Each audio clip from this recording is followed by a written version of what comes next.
Hello! Today we are going to make my version of Chicken Cacciatore. It's much different than what you may see elsewhere because my husband is not a fan of bell peppers or mushrooms, so I don't put those in mine, and I'm allergic to dairy, so there will be no cheese sprinkling at the end of it. Okay, you can use whatever kind of chicken you like. I have a mixture here. I've already pre-seasoned it with some Italian seasoning mix, a little bit of salt and pepper, and a little bit of turmeric just because I put turmeric in everything because of my autoimmune issues. I have my pan heated with olive oil in it.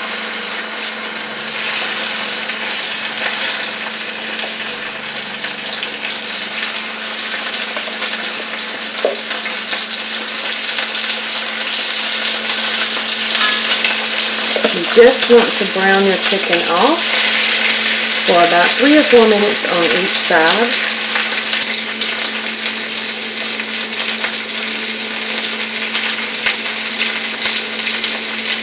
While that's browning, I'll tell you my other ingredients. I have about 4 cloves of chopped garlic.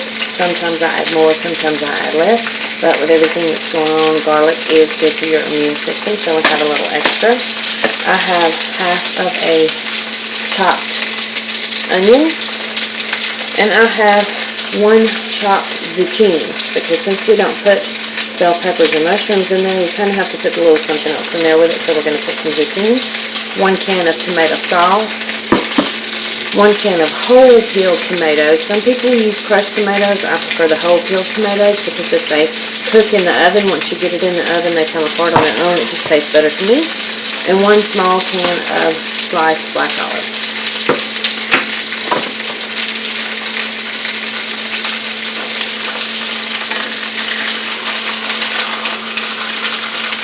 I have my oven preheating at 325.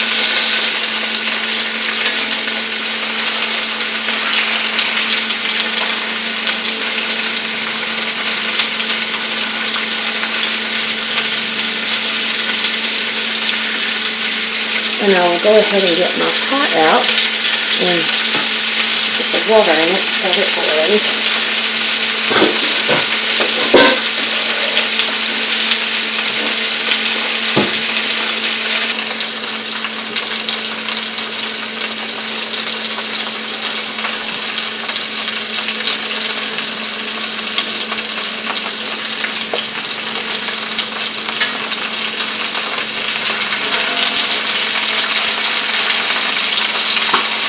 You just want to kind of brown the chicken off. You're not trying to cook it in the pan right now because it's going to cook in the oven.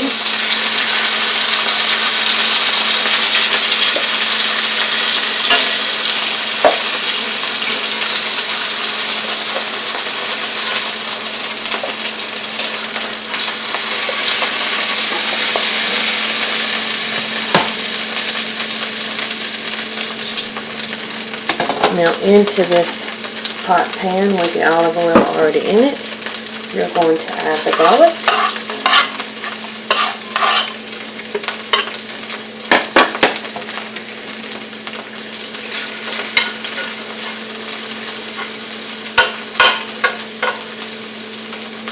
I told you before you can't beat cast iron because this is going to go straight from the stove and into the oven when it's ready. Then we're going to put in the onions.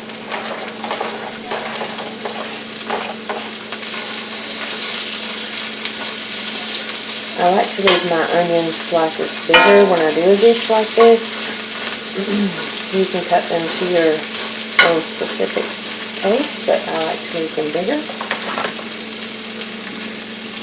I'm going to let them cook for just a minute.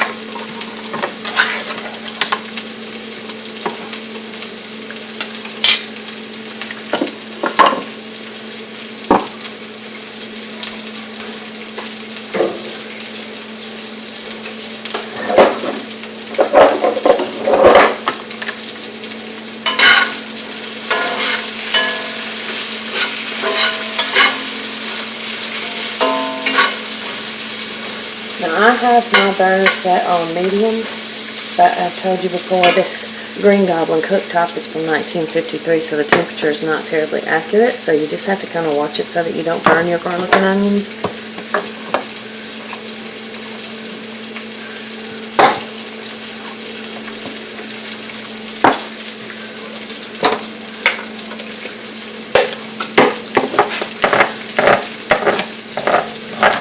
Trying to get all my cans open. I should have done that already.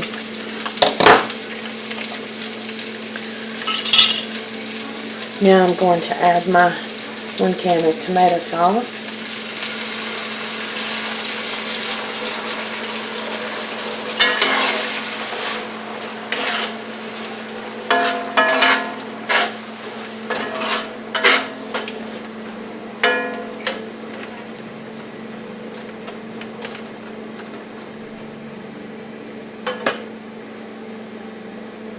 I don't like oregano, so I don't ever add that into mine, but if you are a fan of oregano, you can put it in there. I'm going to add a little bit of basil.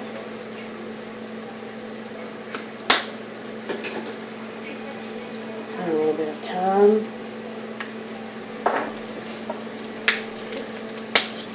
And a little nature seasoning. This stuff right here is the best stuff you can have in your cabinet. It's so versatile. It goes well with seasoning any kind of food that you're cooking.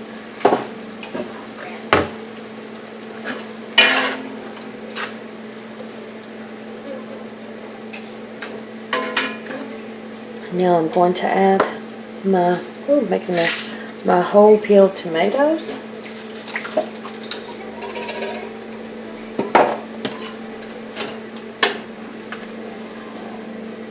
And as they cook in the oven, they'll kind of fall apart so that when you pull the chicken out of the oven, you have more of a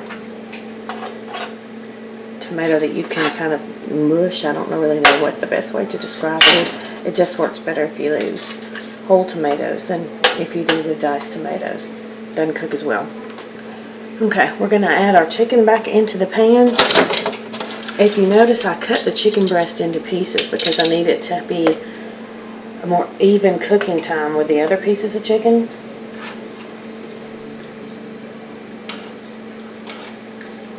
Turn it over so it gets coated when you put it in the pan. Now remember that you are dealing with chicken that still is not cooked. It's only been browned, so make sure that you practice good kitchen sanitation and wash your dish and your countertop and your hands very well.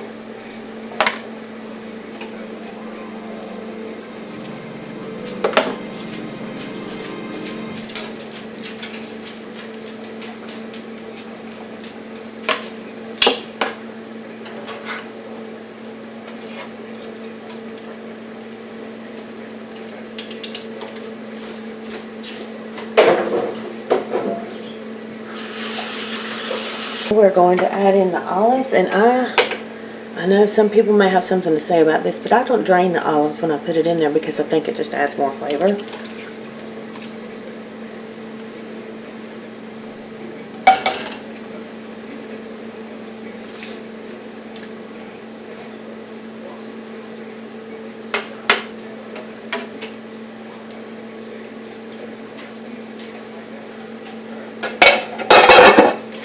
Now we're going to add the zucchini.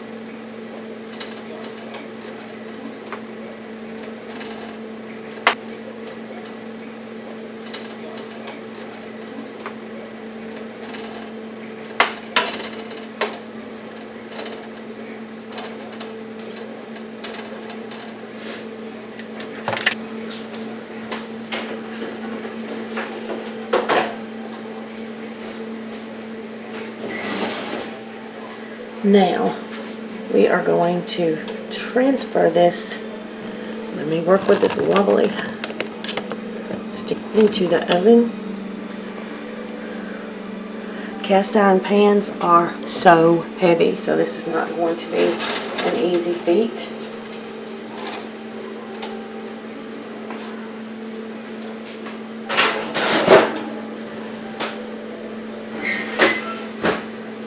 Now, some people will cover that with tin foil in the oven. I don't want to do that. I don't like that. I think it gets too watery and it doesn't have a chance to thicken up.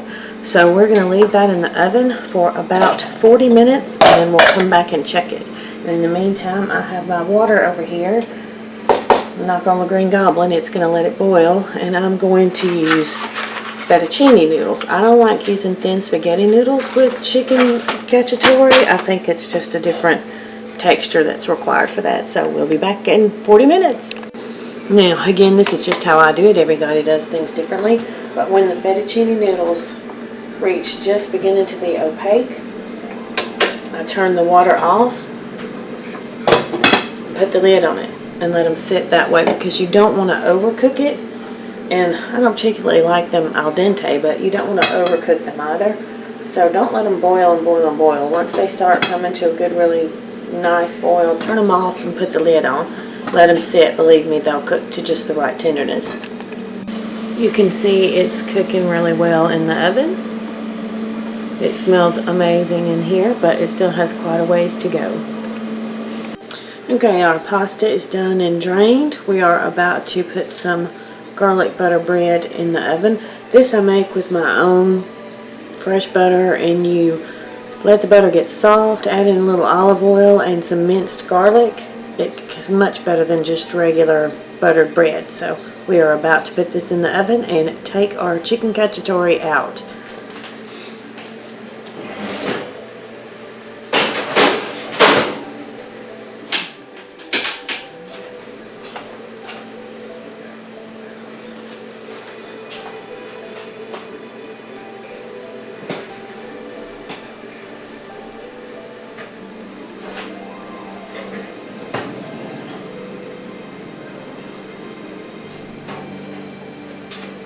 Oh, it smells amazing. We have our completed chicken cacciatore. I'm going to plate it up in just a second.